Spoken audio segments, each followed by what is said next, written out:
You are currently in pain because there's a gap between where you are right now and where you want to be. And you're being pulled towards where you want to be by your ambition. Both the pain and the pull are fuel sources you can use to make progress, but if you don't deploy them correctly, you'll never make the progress you need to. I used the pain of working a 9-to-5 job that I hated to quit, move across the world and become a digital nomad. Then I used the pull towards making it sustainable to work every day since, including my birthday. I used the pain of a breakup to start running. And then I used the pull towards becoming a consistent person and maximizing my health to run 19 marathons in the past 19 months and get in the best shape of my life. If you're standing on Earth and your goal is out in the stars, then you need to use whatever fuel source you have to break that escape velocity and push past the gravity that's pulling you back down. What most people don't realize is that their pain is the potent enough fuel source that will get them there. And once you reach orbit, you can switch to a more sustainable mix of pain and pull. Most people never even set big goals for themselves. Even less people who do actually start working towards them. Then there's even less that reach the escape velocity and make it to orbit. And then there's some that make it all the way there and still don't even enjoy it. If you're watching this video, then you're one of the few. You've set a big goal for yourself and you've probably started working towards it. But the second biggest cull is still ahead, and it's reaching escape velocity and getting to this point of orbit. It's important to recognize how far you've come and differentiated yourself just by choosing to pursue something meaningful and starting working towards it. But it's also good to recognize that this is a long-term game that you're playing, and there's a lot of hurdles to pass before we get there. When you've set a big goal for yourself, you've taken on some difficult challenge, you're now at level 0. You're starting out. And the chances are you probably have a lot more pain than you do pull. This makes sense if you think about the pain being caused between the gap between where you are right now and where you want to be. It'll never be bigger than at the start. And the context of your situation is probably the worst that it will ever be. For me, this is when I had my 9-to-5 job. Getting up every day, commuting, spending 8 hours at the desk, doing something that I knew I didn't want to do long term. Every day that I had to live that reality, the pain was just building slowly and slowly. And I think that's where most people find themselves at when they're at level 0 at the beginning, is that they have more pain than anything else. But this is a good thing, because pain is such a potent fuel source for actually making change and initiating action. The downside of it being so potent is that it's also a little bit dirty. It can create some side effects, some inner demons. For some, it's the hatred of the people who never believed in them. For others, it's the self-doubt that they're not good enough. And maybe it's the idea that you don't deserve good things, or you only deserve to be in pain. What most people don't realize is that this is a phase. They only need to get from 0 to 1 to reach escape velocity and make it to orbit. And then they can switch to a more sustainable mix of being pulled towards their purpose. But it's the pain that they need to lean into in the beginning to get off the ground and make it there in the first place. Once you understand this, you'll make progress like never before, because you've given yourself the freedom to be able to lean into the pain and know that it's okay. I'm going to reach orbit, and at that point, I'll switch my strategy. Because you know long term you need to be consistent, and relying on this dirty, potent pain fuel isn't the play for the long run. And so knowing this, you can use this intermediate period of when you get to orbit to recalibrate what fuel mix you're using, a more sustainable mix of pull and push, to connect with that goal and the purpose behind it and what's pulling you towards it. And doing this, you're also negating most of the side effects of building these big monsters. If you're head down just driven by pain without any sense of pull towards your North Star, you're way more likely to end up somewhere you never wanted to be in the first place. Okay, so now you realize that you're in orbit. You've turned down the tap to the pain fuel source and you've connected to your North Star. You have that pull towards your ambition. Once you've used your pain to break through this gravitational pull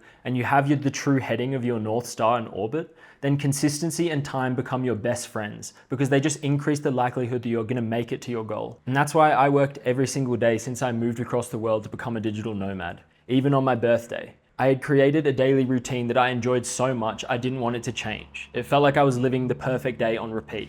I had a good balance of pull towards making my business successful and pain of not being there yet. Now I realized that all this talk about Earth and the stars and the gravity and fuel sources might not be landing so close to home, so I wanted to bring it back down with a story about Remy the rat. This is Remy. He lives in the subway.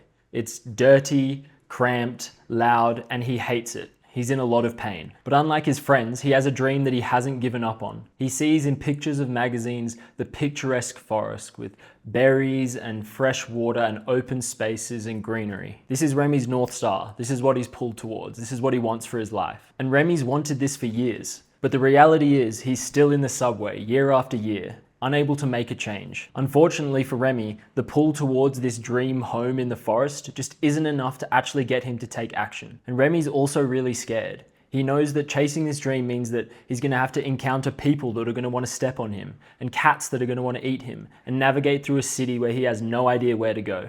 But the fuel source that's been building day after day, year after year, is the pain of living in the dirty, loud subway that he knows he doesn't want to be in. So Remy leans into the pain. Despite everyone telling him it's a bad idea and all the fear that he's not going to make it there anyway, he takes the action. And if he was just running away, using the pull towards his dreamy house in the woods, he wouldn't be running fast enough. He wouldn't reach escape velocity.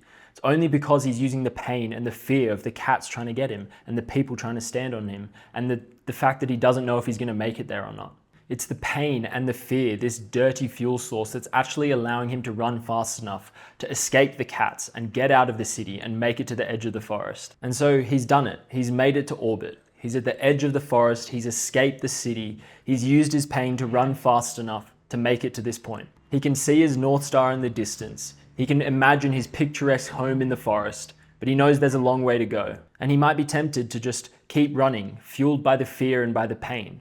Hey, it worked for him before, he made lots of progress, why shouldn't he just keep doing the same? Well, he's going to have his head down and he's going to be running really fast and thinking he's making lots of progress, but he's going to be completely off course, not heading towards his picturesque home in the forest. And because he's never stopping to take in where he is, he's not enjoying the process, and so he'll never run for long enough that he'll actually make it to his North Star. On the other hand, if Remy just turns off his pain fuel source completely and dials up his pull fuel source, he's just going to unpack his things, sit on the grass and stare up at his North Star and not make any progress. He's enjoying himself, but eventually it's going to get dark and he's going to run out of food and he's going to wish that he was closer towards home. And so Remy realizes he needs to use a little bit of pain and a little bit of pull and just stay consistent and keep walking every day, and eventually he can make it to his home in the woods. And Remy was only able to make it there because he used the pain, his potent, dirty fuel source, when he was in the subway, when he was at level 0, and he needed to make a big change. Then when he got to the edge of the forest, he realized he was in orbit.